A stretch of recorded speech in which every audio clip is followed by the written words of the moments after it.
Hello everyone, this is the another video of economics, Indian economic development, chapter 3.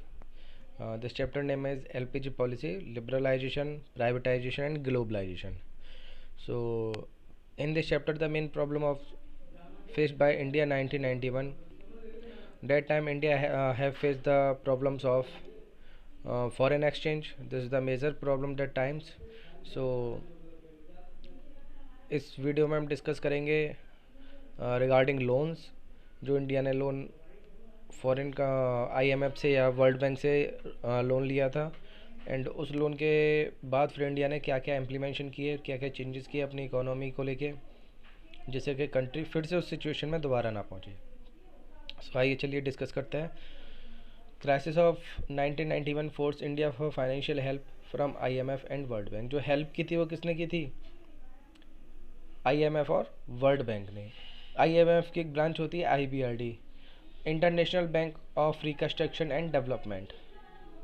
International bank of reconstruction and development ये IMF की branch होती है यहाँ से, and दूसरा loan India ने लिया वर्ल्ड बैंक से। इन दोनों से मिला के इंडिया ने जो मॉनेटरी रिसिप्ट थे वो इंडिया की 7 बिलियन थी लोन के रूप में। वो टर्म्स किसकी थी? लोन की। लोन के टर्म में इंडिया ने इंटरनेशनल मॉनेटरी फंड, उसकी जो ब्रांच है IBRD, international bank of reconstruction and development वो, एंड वर्ल्ड बैंक, इन दोनों से मिला के जो इंडिया ने लोन लिया था वो $7 बिलियन लिया था। अब ये लोन लिया क्यों था, वो प्रॉब्लम्स हम आपको लास्ट वीडियो में डिस्कस कर चुके हैं कि फॉरेन एक्सचेंज की कमी थी हमारे यहाँ और हम इंपोर्ट ज़्यादा कर रहे थे एक्सपोर्ट की कंपैरिजन में, जिससे कि हमारे फॉरेन एक्सचेंज का पेमेंट ज़्यादा हो रहा था, रिसीव कम हो रहा था। और ये सिचुएशन क्रिएट क्यों हुई? ये सिचुएशन क्रिएट इसलिए हुई थी, वो भी हम डिस्कस कर चुके हैं, फिर से एक बार हम रिवाइज कर लेते हैं। सिचुएशन क्रिएट इसलिए हुई क्योंकि जो इंडिया के अंदर हमने मिक्स इकोनॉमी की पॉलिसी फॉलो की थी।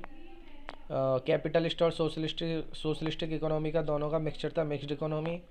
उसमें जो गवर्नमेंट का जो फोकस था मिक्सड इकोनॉमी में पब्लिक सेक्टर एंटरप्राइजेस पे था, यानी कि गवर्नमेंट का जो फोकस था गवर्नमेंट इंडस्ट्रीज़ पे था, ना कि प्राइवेट इंडस्ट्रीज़ पे। लेकिन गवर्नमेंट इंडस्ट्री से, पब्लिक सेक्टर इंडस्ट्री से इंडिया की इकोनॉमी को या इंडियन गवर्नमेंट को जो रेवेन्यू मिलना चाहिए था वो नहीं मिला। ज़्यादातर इंडस्ट्रीज़ लॉस में चल रही थी, ज़्यादातर इंडस्ट्रीज़ लॉस में चल रही थी, और ये लॉस एक लॉन्ग टाइम से चला आ रहा था उनमें। ये लॉस 1 या 2 साल का नहीं था, ये लॉस एक लॉन्ग टाइम का था। जिसके अगर दूसरी साइड देखें प्राइवेट सेक्टर एंटरप्राइजेस के लिए गवर्नमेंट ने कोई खास या कोई मेजर स्टेप्स नहीं लिए जिनकी वजह से वो ग्रोथ कर सके। तो प्राइवेट सेक्टर एंटरप्राइजेस जो भी ग्रोथ कर रहे थे वो खुद की उनकी अपनी थी, गवर्नमेंट से बहुत ज़्यादा इनको बेनिफिट्स नहीं थे। सो जब धीरे धीरे गवर्नमेंट लॉस में जा रही थी तो एक सिचुएशन ऐसी आई, उस सिचुएशन पे आके इंडिया के पास इंपोर्ट 2 वीक से ज़्यादा इंपोर्ट करने के लिए सफिशिएंट फॉरेन एक्सचेंज नहीं था। तो एक तरफ तो गवर्नमेंट कह रही है कि हम इनवर्ड लुकिंग को फॉलो करेंगे और सस्टेनेबल डेवलपमेंट करेंगे और अपने कंट्री में ही इंपोर्ट सब्सटीट्यूशन पैदा करेंगे, इंपोर्ट सब्सटीट्यूशन जनरेट करेंगे। इस पर गवर्नमेंट का बहुत बड़ा फोकस था, जो कि आज भी है, कि हम अपने कंट्री में इंपोर्ट सब्सटीट्यूशन को जनरेट करेंगे। मतलब जो गुड्स एंड सर्विसेज हम अदर कंट्री से, आउटसाइड इंडिया से इंपोर्ट कर रहे हैं, उनका सब्सटीट्यूट यानी कि उनका अल्टरनेट इंडिया के अंदर ही प्रोड्यूस करेंगे, जनरेट करेंगे, जिससे कि हमें इंपोर्ट करने की ज़रूरत ना पड़े। लेकिन उसके लिए जो इफ़ेक्टिव स्टेप्स लेने चाहिए, ऐसा गवर्नमेंट ने कुछ भी नहीं किया। जब आपने इफ़ेक्टिव स्टेप्स नहीं लिए हैं तो हम फिर से मजबूर होंगे इंपोर्ट करने के लिए, और जब हम इंपोर्ट करेंगे तो हमें फॉरेन एक्सचेंज का पेमेंट करना होगा। उसमें भी कोई दिक्कत नहीं है, दूसरी साइड हम एक्सपोर्ट कर सकते हैं, लेकिन एक्सपोर्ट हम नहीं कर पा रहे थे उसके कंपैरिजन में। एक्सपोर्ट क्यों नहीं कर पा रहे थे? सीधी सी बात है कि पब्लिक सेक्टर एंटरप्राइजेस थे या पब्लिक सेक्टर इंडस्ट्रीज थी, वो ग्रोथ नहीं कर रही थी, वो लगातार लॉसेस में जा रही थी, और प्राइवेट सेक्टर के लिए गवर्नमेंट की तरफ से कोई खास हेल्प थी नहीं। तो इसलिए जो 1991 में सिचुएशन आई कि उस सिचुएशन में हम इंडिया की गवर्नमेंट को मजबूरन लोन लेना पड़ा आईएमएफ से और वर्ल्ड बैंक से। आईएमएफ की जो ब्रांच है IBRD, international bank of reconstruction and development, वहाँ से दोनों से मिला के $7 बिलियन का लोन हमने लिया। अब ये बात समझिए, ये लोन लेना भी ये लोन लेना भी इंडियन गवर्नमेंट का बेकार हो जाता, फालतू लोन चला जाता, मतलब आप कह सकते हैं लोन यूज़लेस हो जाता अगर इंडिया ने जो स्टेप्स लिए थे वो नहीं लेती। तो उन स्टेप्स के बारे में हम आगे डिस्कस करेंगे इसी वीडियो में। मतलब इंडियन गवर्नमेंट का लोन लेना भी यूज़लेस चला जाता, वो लोन भी बेकार हो जाता। जो स्टेप्स इंडियन गवर्नमेंट ने बाद में लिए, वो स्टेप्स अगर वो नहीं लेती तो, या उन स्टेप्स को इंडियन गवर्नमेंट पहले ही अडॉप्ट कर लेती तो शायद लोन लेने की ज़रूरत भी नहीं पड़ती। तो आइए समझते हैं वो मेरे मेजर स्टेप्स क्या थे। जो लोन देने वाली फर्म है वो है IMF and world bank. IMF की ब्रांच है IBRD, international bank of reconstruction and development. इसे याद कर लें, 1 मार्क्स में आ सकता है। यहाँ जो इंटरनेशनल एजेंसी हैं उन्होंने इंडिया से कुछ सजेस्ट किया, इंडिया को सजेस्ट किया कि आप अपनी इकोनॉमी को लिबरलाइज कर दें, आप अपनी इकोनॉमी को लिबरलाइज कर दें और ओपन कर दें फॉर ऑल। मतलब एक तो अगर अपनी इकोनॉमी को लिबरलाइज कर दो, आप पूछेंगे लिबरलाइज क्या होता है, क्यों कर दें और अब तक क्यों नहीं किया था। तो लिबरलाइज का मतलब सॉफ्ट कर देना। जैसे इंडियन गवर्नमेंट ने क्या किया था कि बहुत सारे बिजनेसेस को, बहुत सारे सेक्टर के प्रोडक्शंस को पब्लिक सेक्टर एंटरप्राइजेस के लिए रिजर्व कर दिया था। यानी कि इस ट्रेड में बिजनेस केवल गवर्नमेंट फर्म ही करेंगे, गवर्नमेंट इंडस्ट्रीज ही करेंगे, गवर्नमेंट कंपनी ही करेंगी, इनको प्राइवेट आदमी प्रोड्यूस नहीं कर सकता। इसलिए वो घाटे में जा रहे थे, वहाँ काम हो नहीं रहा था। दूसरा, इन्होंने बहुत सारे बिजनेसेस को एसएसआई यानी कि स्मॉल स्केल इंडस्ट्रीज़ के लिए रिजर्व कर दिया था कि इनका प्रोडक्शन स्मॉल स्केल इंडस्ट्रीज़ करेंगी। दूसरा, थर्ड वन, इन्होंने टर्म्स एंड कंडीशंस लगा दी थी कि अगर आपको उसी बिज़नेस को एक्सपेंड करना है तो आपको लाइसेंस लेना पड़ेगा, परमिशन लेनी पड़ेगी। उसके बाद अगर आपको उसका डिफ्रेंशिएशन करना है, जैसे मैंने आपको पहले एग्जांपल दिया कि आप पेंसिल का बिज़नेस करते हैं, आपके यहाँ पेंसिल का प्रोडक्शन होता है, आपको साथ में पेन बनाने हैं, मार्कर बनाने हैं, इंक बनानी है, डस्टर बनाने हैं, या उससे रिलेटेड या अनरिलेटेड कोई भी प्रोडक्शन बढ़ाना है, कोई भी डिफरेंट टाइप का प्रोडक्शन करना है, तो उसकी भी परमिशन आपको गवर्नमेंट से लेनी पड़ेगी। अब आप समझ सकते हैं परमिशन लेने जाएंगे तो इतनी आसानी से परमिशन मिलने वाली नहीं है, तो वहाँ भी बैरियर्स होंगे। तो इस वजह से क्या हुआ था, वो बिज़नेस जिस ग्रोथ रेट से ग्रोथ करने चाहिए थे वो ग्रोथ नहीं कर पा रहे थे। तो आईएमएफ और वर्ल्ड बैंक ने बोला कि आप अपने इंडियन इकोनॉमी को लिबरलाइज कर दें एंड ओपन कर दें फॉर ऑल, सबके लिए खोल दें। किसी को कोई परमिशन चाहिए तो आसानी से परमिशन मिल जाए, कोई भी आपके यहाँ आके बिज़नेस करना चाहे तो बिज़नेस कर ले। इससे क्या होगा, मार्केट में कंपटीशन बढ़ेगा, प्रोडक्शन बढ़ेगा, और कंपटीशन बढ़ेगा तो एक तरफ प्राइस वॉर भी होगा, यूजर्स को चाहिए कंपैरेटिवली बेटर और चीपर मिलेंगी। ठीक है, तो इसके अपने बहुत सारे फ़ायदे हैं। सो इंडियन गवर्नमेंट ने किया भी ऐसा, क्योंकि कंडीशन उस वक्त बहुत ख़राब थी। जो उन्होंने कहा वो इन्होंने माना, कुछ टर्म्स एंड कंडीशंस के साथ में। किसने कहा, आईएमएफ और वर्ल्ड बैंक ने कहा कि आप अपनी इकोनॉमी को लिबरलाइज कर दो, ओपन कर दो फॉर ऑल के लिए, सभी के लिए ओपन कर दो। तो ये चीज़ें इंडिया की गवर्नमेंट ने अडॉप्ट की कुछ रेस्ट्रिक्शंस के साथ में। ठीक है, सो उसमें था ये removing restrictions on the private sector. Private sector के लिए जो रेस्ट्रिक्शंस हैं उन्हें आप रिमूव कर दीजिए। अब प्राइवेट सेक्टर के लिए रेस्ट्रिक्शंस क्या थे, प्राइवेट सेक्टर के लिए जो रेस्ट्रिक्शंस थे वो यही थे कि आप किसी एक टाइप की यूनिट का प्रोडक्शन कर रहे हैं, आपको अगर उसकी कैपेसिटी बढ़ानी है तो आपको परमिशन लेनी होगी, तो वो भी आप रिमूव कर दीजिए, है ना। आप मान के चलो 100 पेंसिल पर डे प्रोड्यूस कर रहे हैं, आपको 150 तक ले जानी है, 200 तक ले जानी है, या और भी ज़्यादा इंक्रीज़ करनी है तो आप कर सकते हैं, परमिशन लेने की कोई ज़रूरत नहीं है। तो बहुत आसान हो गया, बिजनेसेस को मोटिवेशन मिला। देन उसके बाद आप पेंसिल के साथ मार्कर भी बनाना चाह रहे हैं, इंक पेन भी बनाना चाह रहे हैं, तो उसके लिए आपको फिर पहले परमिशन लेने जानी पड़ती थी, वो भी ख़त्म कर दिया। ठीक है, reducing the role of government in many areas. Government का जो रोल था बहुत सारे एरियाज़ में वो कम कर दो। ठीक है, हर जगह कोटा और टैरिफ लगा रखे हैं, उन्हें कम करो। और लाइसेंसिंग पॉलिसी को कम करो, जहाँ बैरियर्स लगा रखे हैं उन बैरियर्स को कम करो, ख़त्म करने वाली जगह पे वो ख़त्म किए जाएं। और जो गवर्नमेंट एंटरप्राइजेज़ हैं, बहुत सारी जगह गवर्नमेंट ने बिज़नेस को रिजर्व किया हुआ था कि इन बिज़नेस को गवर्नमेंट ही करेगी या ये प्रोडक्शन गवर्नमेंट ही करेगी। वो सब क्या किया जाना चाहिए, रिड्यूस किया जाना चाहिए, यानी कि वो प्राइवेट सेक्टर के लिए भी खोल दिए जाने चाहिए। कि पब्लिक सेक्टर एंटरप्राइजेज यानी कि गवर्नमेंट के जो बिजनेस थे वो क्या दे रहे थे, लगातार लॉस दे रहे थे, प्रॉफिट की जगह क्या दे रहे थे, वो लॉस दे रहे थे। ओके, नेक्स्ट है हमारा रिमूविंग ट्रेड रेस्ट्रिक्शंस। जो ट्रेड रेस्ट्रिक्शंस है उन्हें रिमूव कर किया जाना चाहिए। Okay, India agreed to India agreed to the condition of World Bank. India agree हो गया, होना भी चाहिए था, पहले ही हो जाना चाहिए था कायदे से, तो शायद ही लोन लेने की ज़रूरत नहीं पड़ती। So India agreed to the conditions of World Bank and IMF and announce the new economic policy. India agree हो गया इन कंडीशंस के लिए, उन्होंने अपनी एक नई इकोनॉमिक पॉलिसी अनाउंस कर दी। उस इकोनॉमिक पॉलिसी में क्या था, यही था, LPG पॉलिसी थी, लिबरलाइजेशन, प्राइवेटाइजेशन, ग्लोबलाइजेशन। लिबरलाइजेशन का मतलब कह सकते हैं कि सॉफ्टनेस, प्राइवेटाइजेशन जो चीज़ों को प्राइवेट में दे देना, प्राइवेट पर्सन उन चीज़ का प्रोडक्शन कर सकते हैं, मैन्युफैक्चरिंग कर सकते हैं। एंड ग्लोबलाइजेशन, देश की इकोनॉमी को वर्ल्ड के लिए खोल देना, यानी कि हमारे ऐसे फैक्ट्रीज़ या कंपनीज बाहर अदर कंट्रीज़ में जा सकती हैं और एज वेल एज वहाँ से फैक्ट्री और कंपनीज अपने इंडिया में आ सकती हैं बिजनेस के लिए। ओके, सो पढ़ेंगे the new economic policy. NEP, the new economic policy was announced in July 1991।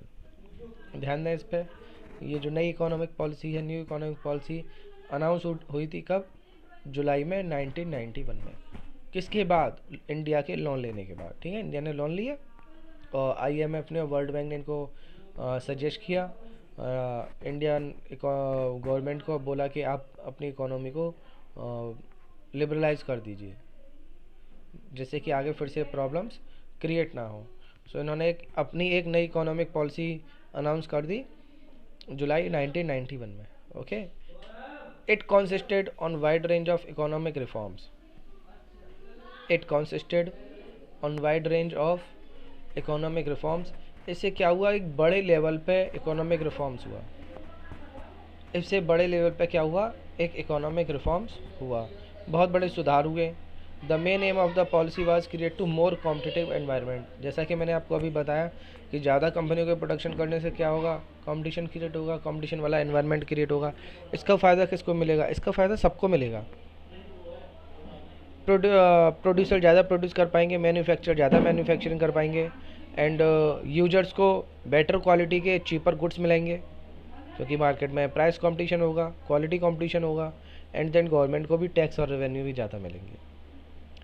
इस कंडीशन में हम क्या कर सकते हैं, इस कंडीशन में हमारे साथ बेनिफिट्स ये भी हैं कि हम अपनी कंट्री की नीड्स को तो फुलफ़िल कर ही सकते हैं, और एक्सेस प्रोडक्शन को हम एक्सपोर्ट करने के लिए भी तैयार हैं, एक्सेस को हम एक्सपोर्ट करने के लिए भी तैयार हैं। और हमारी जो इंडस्ट्रीज़ हैं बाहर की कंट्री से या बाहर की कंपनियों के साथ टाई अप करके या उनसे न्यू टेक्नोलॉजी को अडेप्ट करके प्रोडक्शन को भी बेटर कर सकती हैं।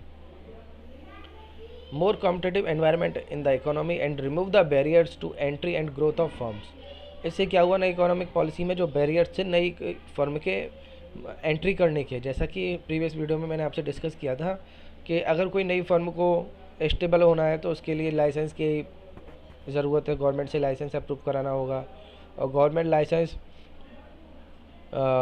लिमिटेड फर्म को या लिमिटेड कंपनी को प्रोवाइड कर रही थी, तो वहाँ प्रॉब्लम्स थी लाइसेंस लेने की, या जिन लोगों की पहुँच थी गवर्नमेंट तक उन लोगों ने लाइसेंस ले लिए थे, वो प्रोडक्शन नहीं कर रहे थे। इससे क्या था कि मार्केट में शॉर्टेज थी गुड्स की, और मार्केट में गुड्स की शॉर्टेज थी, तो उस शॉर्टेज को फुलफ़िल करने के लिए हम क्या कर रहे थे, इंपोर्ट कर रहे थे, और इंपोर्ट की वजह से फिर वहीं हम लौट के आ गए। इंपोर्ट की वजह से क्या हो रहा था, फॉरेन एक्सचेंज कंट्री के बाहर जा रहा था, और धीरे धीरे इतनी बड़ी प्रॉब्लम क्रिएट हो गई। ठीक है, तो जो नई इकोनॉमिक पॉलिसी थी कब अनाउंस हुई, जुलाई 1991 में। इसमें क्या था, हमारी इकोनॉमी को लिबरलाइज कर दिया और कॉम्पिटिटिव मार्केट बना दिया गया, और जो बैरियर थे एंट्री के वो हटा दिए गए। Okay, so the new economic policy the new economic policy can be broadly classified into two kinds of measures. ये जो नई इकोनॉमिक पॉलिसी थी उनको दो काइंड्स में, हम इसको टू काइंड्स में डिवाइड कर सकते हैं। पहला है आपका स्टेबलाइजेशन मेजर्स। तो स्टेबलाइजेशन का मतलब आप सब समझते हैं, स्टेबल करना। तो स्टेबलाइजेशन मेजर जो था वो शॉर्ट टर्म के लिए था, ध्यान रखना स्टेबलाइजेशन मीजर जो था वो शॉर्ट टर्म के लिए था। इसमें क्या था, correcting weakness of balance of payment, जो बैलेंस ऑफ पेमेंट की हमारी कमजोरी थी, कमी थी, उसको करेक्ट करना। कैसे, न्यू इकोनॉमिक पॉलिसी को अडॉप्ट करके। By maintaining sufficient foreign exchange reserves, तो कैसे बैलेंस ऑफ पेमेंट को हम मेंटेन करेंगे, प्रॉपर अमाउंट में फॉरेन एक्सचेंज रिजर्व को अपने पास रखें, यानी कि हमारे पास फॉरेन एक्सचेंज जो है सफिशिएंट अमाउंट में होना चाहिए। तो वो कैसे होगा, न्यू इकोनॉमिक पॉलिसी को अडॉप्ट करके, ठीक है। And controlling inflation by keeping the rising price under control, जो इन्फ्लेशन की प्रॉब्लम थी, ये भी टॉपिक इन्फ्लेशन वाला लास्ट वीडियो में हम कवर किया था।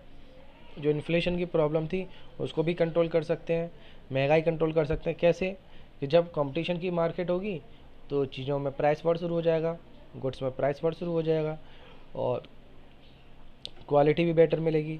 तो दोनों चीज़ें यहाँ से हम दोनों ही पॉइंट्स यहाँ से हम कवर कर सकते हैं कि इन्फ्लेशन भी कंट्रोल हो रही है न्यू इकोनॉमिक पॉलिसी के अडॉप्ट करने से, और जो हमारी वीकनेस थी बैलेंस ऑफ पेमेंट की, वो भी हमारी काफ़ी हद तक रिमूव हो रही है। हम प्रॉपर अमाउंट में, सफिशिएंट अमाउंट में फॉरेन एक्सचेंज अपने पास मेंटेन कर सकते हैं। ये शॉर्ट टर्म थे, स्टेबलाइजेशन मेजर्स शॉर्ट टर्म थे। अब नेक्स्ट है आपके स्ट्रक्चरल रिफॉर्म्स मेजर्स, ये कैसे हैं, लॉन्ग टर्म है। इनमें क्या था, improve the efficiency of the economy.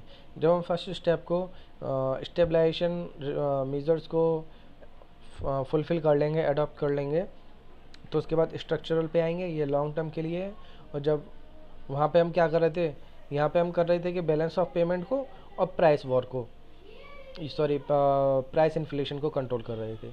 इससे क्या होगा, improve the efficiency of the economy, जो इकोनॉमी की एफिशिएंसी वो क्या होगी, इम्प्रूव होगी, इकोनॉमी सुदृढ़ होगी, मजबूत होगी, स्टेबल होगी। ओके, इंक्रीजिंग इंटरनेशनल कॉम्पिटिटिवनेस, फिर वहीं आ गई जो मैंने आपको समझाया था, इंटरनेशनल कॉम्पिटिटिवनेस, यानी कि ये इकोनॉमिक पॉलिसी फॉलो करने के बाद हम जो इंटरनेशनल कंपटीशन में पार्टिसिपेट कर सकते हैं। By removing the rigidities in various segments of Indian economy, जो बहुत सारी सख्ती थी, रिजिड मतलब सख्त होना, तो जो रिजिडिटी थी उनको हमने क्या कर दिया, रिमूव कर दिया, चीज़ों को लिबरल कर दिया, पोलाइट कर दिया। सो इससे क्या हुआ, जो इंटरनेशनल कंपटीशन था वो क्रिएट होने लगा और इंटरनेशनल मार्केट से कंपनियां यहाँ आने लगी और हम उनके साथ बिजनेस करने लगे, और उससे हमारे यहाँ प्रोडक्शन बढ़ने लगा और गवर्नमेंट के लिए टैक्स और रेवेन्यू का कलेक्ट करना आसान हुआ। तो टैक्स रेवेन्यू गवर्नमेंट को ज़्यादा अमाउंट में पहले की कंपैरिजन में मिलने लगा। अब जब गवर्नमेंट को टैक्स और रेवेन्यू ज़्यादा मिलने लगेगा, गवर्नमेंट को टैक्स मिलने लगेगा, गवर्नमेंट टैक्स कलेक्शन बढ़ गया, तो क्या होगा, बहुत सिंपल सी बात है, गवर्नमेंट का टैक्स कलेक्शन बढ़ जाएगा तो गवर्नमेंट की रिसिप्ट्स बढ़ जाएंगी, रिसिप्ट्स इंक्रीज़ हो जाएंगी, और जब गवर्नमेंट की रिसिप्ट्स इंक्रीज़ हो जाएंगी तो डेफिनेटली गवर्नमेंट ने जो सिचुएशन फेस की थी 1991 में क्राइसिस की, शायद वो सिचुएशन फिर दोबारा गवर्नमेंट को फेस नहीं करनी पड़ेगी। Okay, the main policies of new economic policy, जो हम अभी तक बात कर रहे थे NEP न्यू इकोनॉमिक पॉलिसी, उसमें क्या है, तो हमारे चैप्टर का नेम है LPG, वही है। इसमें क्या थी ये पॉलिसी में हमने 3 पॉइंट लिए हैं, 3 स्टेप्स में हमारी पॉलिसी थी, लिबरलाइजेशन, प्राइवेटाइजेशन एंड ग्लोबलाइजेशन। तो ये लिबरलाइजेशन, प्राइवेटाइजेशन एंड ग्लोबलाइजेशन, यहाँ पे हम इनको शॉर्ट में समझेंगे, लेकिन आगे हम इनको लिबरलाइजेशन, प्राइवेटाइजेशन, ग्लोबलाइजेशन को अलग अलग वीडियो बना के एक एक वीडियो में एक एक टॉपिक कवर करेंगे। ये टॉपिक अपने आप में काफ़ी बड़े टॉपिक हैं, सो वहाँ पे इनको डीपली समझेंगे, लेकिन यहाँ पे हम समझ लेते हैं शॉर्ट में ये LPG पॉलिसी क्या है, उसका क्या एम है, क्यों डिज़ाइन की गई, गवर्नमेंट ऑफ इंडिया ने IMF और वर्ल्ड बैंक की सजेशंस को क्यों अडॉप्ट किया। IMF और वर्ल्ड बैंक ने क्या सजेशन दिया था, उन्होंने सजेशन यही दिया था कि आप लिबरल हो जाइए और अपनी इकोनॉमी को ओपन कर दीजिए फॉर ऑल, सभी के लिए, और जो बैरियर्स हैं उनको रिमूव कर दीजिए, जो रिजिडनेस आपने बना रखी है उसे कम कर दीजिए। तो जो लिबरलाइजेशन, प्राइवेटाइजेशन, ग्लोबलाइजेशन है उसको हम शॉर्ट में बोलेंगे LPG। तो आर द सपोर्टिंग पिलर्स, इनको पिलर्स का नाम दिया गया, यानी कि ये इनका बहुत इंपॉर्टेंट रोल था इंडियन इकोनॉमी को ग्रो कराने में। ये बहुत बड़े सपोर्टिंग पिलर प्रूव हुए on which structure of new economic policy, नई इकोनॉमिक पॉलिसी के स्ट्रक्चर में जो एलपीजी है, LPG policy, liberalisation, privatisation, globalisation policy बहुत सपोर्टिंग पिलर्स साबित हुई। For our government has been erected and implemented since 1991। ये हमारे यहाँ इम्प्लीमेंशन हुआ 1991 में। तो मंथ की बात की जाए तो मंथ का कौन सा मंथ था इसमें? जुलाई। ध्यान रखना, अगर मंथ की बात की जाए तो हम जुलाई मंथ लेंगे, अगर केवल ईयर की बात की जाए तो 1991 लेंगे। ओके, सो थोड़ा थोड़ा इनके बारे में हम पढ़ लेते हैं। तो बात करते हैं लिबरलाइजेशन की। लिबरलाइजेशन का मतलब क्या होता है? Refers to remove of entry and growth restriction on the private sector. मतलब लिबरलाइज का मतलब समझ लीजिए लिबरलाइजेशन का मतलब ही समझ लें तो बहुत व्यू क्लियर हो जाएगा। लिबरल का मतलब होता है पोलाइट होना, आसान होना। और ये क्यों वर्ड यूज़ किया गया लिबरल? लिबरल वर्ड यूज़ किया गया गवर्नमेंट ऑफ इंडिया के लिए। गवर्नमेंट ऑफ इंडिया काफ़ी रिजिड थी किस वक्त? 1991 से पहले। क्यों? क्योंकि उन्होंने बहुत सारे रूल्स लगा रखे थे, लाइसेंस, कोटा और licensing policy, quota policy and reserve कर दिए थे बिजनेस को रिजर्व कर दिया था। किसके लिए? स्मॉल स्केल इंडस्ट्रीज़ के लिए और पब्लिक सेक्टर यानी कि गवर्नमेंट इंडस्ट्रीज़ के लिए उन्होंने रिजर्व कर दिया था। और प्रोडक्शन का लेवल भी एक तरीके से उन्होंने डिसाइड कर दिया था कि आप इस लेवल तक प्रोडक्शन कर सकते हैं या इतने यूनिट का प्रोडक्शन आप कर सकते हैं। तो उसको इंक्रीज़ करने के लिए, अगर आपको अपना प्रोडक्शन लेवल इंक्रीज़ करना है तो उसके लिए आपको क्या लेना पड़ता था? Permission, licensing permission. ओके, तो काफ़ी हेक्टिक वाली प्रॉब्लम थी। सो आईएमएफ और वर्ल्ड बैंक के कहने पे इन्होंने इसको क्या कर दिया? लिबरल कर दिया, आसान कर दिया। तो अब गवर्नमेंट से आपको, अगर आप अपने आउटपुट बढ़ाना चाहते हैं अपनी इंडस्ट्री की, अपनी फैक्ट्री की, तो परमिशन लेने की ज़रूरत नहीं है।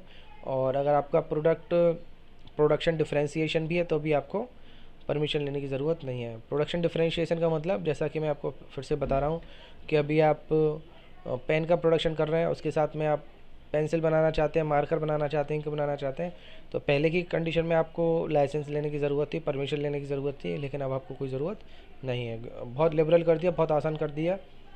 केवल इन्फॉर्म करना है कि हम ये प्रोडक्शन भी कर रहे हैं और आप कर सकते हैं, और किसी भी लेवल तक कर सकते हैं। वहाँ पे कोई मैक्सिमम प्रोडक्शन लिमिट नहीं है। ठीक है, और बात करते हैं प्राइवेटाइजेशन की। प्राइवेटाइजेशन में क्या था? Refers to transfer of ownership, management and control of public sector to private sector. बहुत इंपॉर्टेंट है। जो मेन रीज़न था वो यही था कि जो पब्लिक सेक्टर के लिए गवर्नमेंट ने इंडस्ट्रीज़ डिसाइड कर रखी थी कि ये वाला बिजनेस पब्लिक सेक्टर इंडस्ट्रीज़ करेंगी, इनको प्राइवेट सेक्टर इंडस्ट्रीज़ नहीं कर सकती हैं। तो वो क्या कर दिया? वो हटा दिया। यानी कि क्योंकि वो लगातार लॉस दे रहे थे, वहाँ से हमें लॉस मिल रहा था, तो इस वजह से हमारी गवर्नमेंट ऑफ इंडिया बहुत ज़्यादा लॉस में चली गई, बहुत बड़े घाटे में चली गई। क्योंकि सरकारी कंपनियां, सरकारी फैक्ट्रियां पहले क्या, आज भी काफ़ी हद तक घाटे में ही है। अभी आप देख लीजिए एयर इंडिया भी घाटे में चल रही है, बीएसएनएल वो भी घाटे में चल रही है, वो भी लॉस में चल रही है। और भी कई सारी कंपनियां हैं जिनका भी प्रेजेंट में नाम मेरी टंग पे नहीं है, लेकिन आप बीएसएनएल और एयर इंडिया का नाम देख सकते हैं, जो कि काफ़ी हद तक। और आप रेलवे को ही ले लीजिए, रेलवे में भी गवर्नमेंट ने काफ़ी कुछ प्राइवेट कर दिया है। तो पहले के अभी सेम सिचुएशन है कि जो गवर्नमेंट के बिज़नेस है वो बहुत ज़्यादा प्रॉफिट में नहीं है। सो यहाँ पे जो आईएमएफ और वर्ल्ड बैंक के अकॉर्डिंग, उनके इंस्ट्रक्शंस के अकॉर्डिंग गवर्नमेंट ने क्या किया, जो 17 बिजनेस थे, शायद आपको ध्यान होगा, सेकंड लास्ट वीडियो में हमने डिस्कस किया था, 17 बिजनेस थे जो गवर्नमेंट अंडरटेकिंग थे, इनको केवल गवर्नमेंट ही कर सकती है, उनको वहाँ से हटा के प्राइवेट में कर दिया गया। अब ऐसा नहीं है कि 17 के 17 हटा के प्राइवेट में कर दिए गए, उनमें से कुछ अभी रोक लिए गए, उनके बारे में आगे वीडियो में डिस्कस करेंगे। तो यहाँ पे उनको जो पब्लिक सेक्टर इंटरप्राइज थे, पब्लिक सेक्टर की जो फर्म थी या इंडस्ट्रीज़ थी, उनमें से 17 में से केवल 3 को रोक के 14 को प्राइवेट के लिए दे दिया गया। तो वो 3 कौन कौन सी थी हम आगे वीडियो में डिस्कस करेंगे। सो थोड़ा सस्पेंस रहने दीजिए, वो टॉपिक आगे आएगा। जब हम प्राइवेटाइजेशन टॉपिक कवर करेंगे तो उसमें वो एक एक पॉइंट डिस्कस करेंगे। तो मैं इतना यहाँ बता रहा हूँ आपको, जो 17 इंडस्ट्रीज थी ये तो आप पढ़ चुके हैं। 17 में से केवल 3 इंडस्ट्रीज़ को गवर्नमेंट ने अपने अंडरटेकिंग में रखा और 14 को प्राइवेट सेक्टर में दे दिया। अब ध्यान देने वाली बात यह है कि 14 इंडस्ट्रीज़ बहुत मेजर इंडस्ट्रीज़ थी, इनका काफ़ी इंपॉर्टेंट रोल था इंडियन इकोनॉमी में, काफ़ी बड़े लेवल पे यहाँ प्रोडक्शन होता था, जिसकी लगभग कह सकते हैं हर कॉमन मैन को उसकी ज़रूरत थी। सो अब जब वो प्राइवेट में आ गई तो ऑब्वियसली अब प्राइवेट पर्सन तो लॉस बियर नहीं कर सकता लंबे टाइम तक, तो वहाँ फ़ायदा होने लगा और इंडियन इकोनॉमी ग्रोथ करने लगी और प्रोडक्शन भी बढ़ने लगा और हमारी जो प्रोडक्ट था उसकी क्वालिटी भी इंक्रीज़ होने लगी और इंटरनेशनल मार्केट में भी कंपटीशन हम लोग देने लगे। इसमें थर्ड पॉइंट ये था ग्लोबलाइजेशन। बात करते हैं ग्लोबलाइजेशन की। It refers to integration the national economy with world economy, यानी कि ग्लोबल कर देना, वैश्विक कर देना, विश्व के लिए कर देना। यानी कि जो हमारी इंडिया की इकोनॉमी थी, जो भारत की इकोनॉमी थी, नेशनल इकोनॉमी थी, उसको इंटीग्रेशन कराना, इंटरेक्ट कराना किसके साथ? वर्ल्ड की इकोनॉमी के साथ। अब इसके क्या फ़ायदे और क्या नुकसान है? देखिए, इसके अपने फ़ायदे ज़्यादा हैं, कुछ नुकसान भी हैं। इसका फ़ायदा ये था कि जो इंडिया की इकोनॉमी है वर्ल्ड के, जो इंडिया की कंपनी है वर्ल्ड की कंपनी के साथ इंटरेक्ट करेंगी। अब एक तरफ तो इकोनॉमिस्ट कह रहे हैं कि इंडिया की जो कंपनी है उनकी टेक्नोलॉजी बहुत ज़्यादा अच्छी नहीं है, उनके पास प्रॉपर अमाउंट में फ़ंड नहीं है, तो अपने यहाँ की कंपनियाँ जब वर्ल्ड की कंपनियों के साथ कंपटीशन करेंगी तो वो हार जाएंगी, लॉस में चली जाएंगी, उनके प्रोडक्ट इतनी अच्छी क्वालिटी के नहीं हैं, इतने सस्ते नहीं हैं, तो हम लोग out of India foreign countries की जो कंपनियाँ उनके प्रोडक्ट को अडॉप्ट करने लगेंगी। लेकिन ऐसा नहीं है, जब बाहर की कंपनियां अपने यहाँ आएंगी, प्रोडक्शन करेंगी, तो क्या वो 100% मैन पावर बाहर से लेके आएंगी, एब्रॉड से लेके आएंगी? ऐसा नहीं है। वहाँ पे 70 टू 90% 70 टू 90% जो मैन पावर होगी वो इंडिया की होगी। ये तो ऑब्वियसली नॉर्मल बात है। कोई भी कंपनी अपने यहाँ स्टेबल होगी। अभी सैमसंग का प्लांट नोएडा में लगा था, तो क्या वहाँ 100% लेबर या मैन पावर सैमसंग कंपनी अपने साथ लेके आई थी? ऐसा नहीं है। 10% की हम बात नहीं कर सकते, पर 70 टू 90% जो मैन पावर होगी वो इंडिया की होगी। तो डायरेक्टली इनडायरेक्टली बहुत सारे लोगों को एम्प्लॉयमेंट मिलेगा और गवर्नमेंट को टैक्स कलेक्शन बढ़ेगा और अपने यहाँ के लोगों को बेटर क्वालिटी के और चीपर प्राइस में गुड्स मिलेंगे, सर्विसेज मिलेंगे यूज़ करने को। तो इनके अपने फ़ायदे और नुकसान दोनों हैं। जब तक हम कंपटीशन नहीं करेंगे तो हम लोग आगे नहीं बढ़ सकते। तो सेम कंपनियों का हिसाब था कि एलपीजी पॉलिसी से पहले इंडिया की जो कंपनियां थी वो बहुत सुस्त थी, बहुत लेज़ी थी, क्योंकि उनको पता था कि उनके साथ कंपटीशन में कोई है नहीं, वो जैसा प्रोडक्शन करेंगे इंडियन इकोनॉमी उसे अडॉप्ट करेगी। लेकिन जब बात कंपटीशन की आई तो अपने यहाँ की होम कंपनीज़ की भी एफिशिएंसी बढ़ी, क्वालिटी में और क्वांटिटी में भी, तो अपने यहाँ की कंपनियों ने भी ग्रोथ की। सो ये पॉलिसी बहुत ज़रूरी थी, एलपीजी पॉलिसी। तो फिर से एक बार मैं आपको शॉर्ट रिवीजन करा देता हूँ इसका एलपीजी का। तो लिबरलाइजेशन में क्या था कि लिबरल कर दिया, आसान कर दिया। जो बैरियर्स थे, कह सकते हैं स्पीड ब्रेकर्स थे, या गवर्नमेंट ने जो लाइसेंसिंग कोटा पॉलिसी लगा रखी थी या अदर टाइप के रेस्ट्रिक्शंस लगा रखे थे, उनको क्या करना था? रिमूव करना था, जिससे कि बिज़नेस करना क्या हो जाए? आसान हो जाए, इजी हो जाए। और प्राइवेटाइजेशन में जो गवर्नमेंट अंडरटेकिंग बिजनेस थे उनको प्राइवेट सेक्टर में दे दिया। भाई क्यों दे दिया?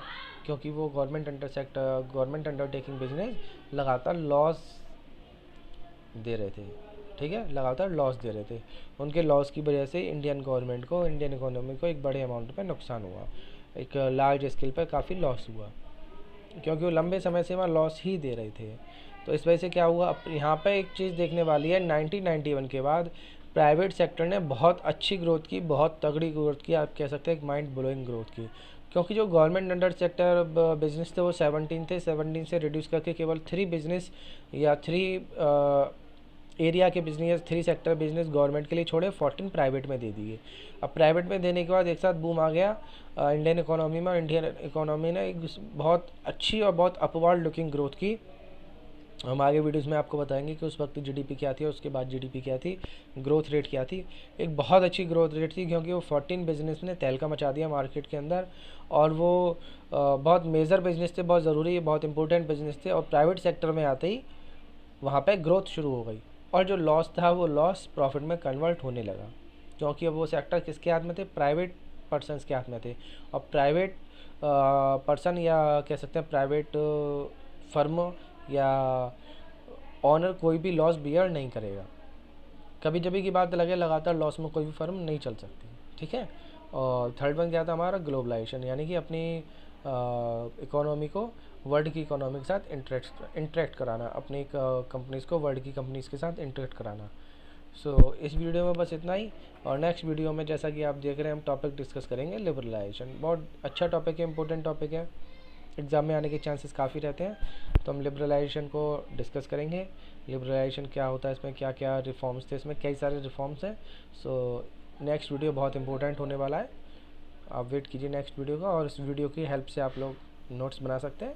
और इससे रिलेटेड अगर आपके माइंड में कोई क्वेश्चंस हैं, कुछ क्वेरीज हैं, तो आप वो हमारे साथ डिस्कस कर सकते हैं। ओके, थैंक यू, मिलते हैं हम नेक्स्ट वीडियो में।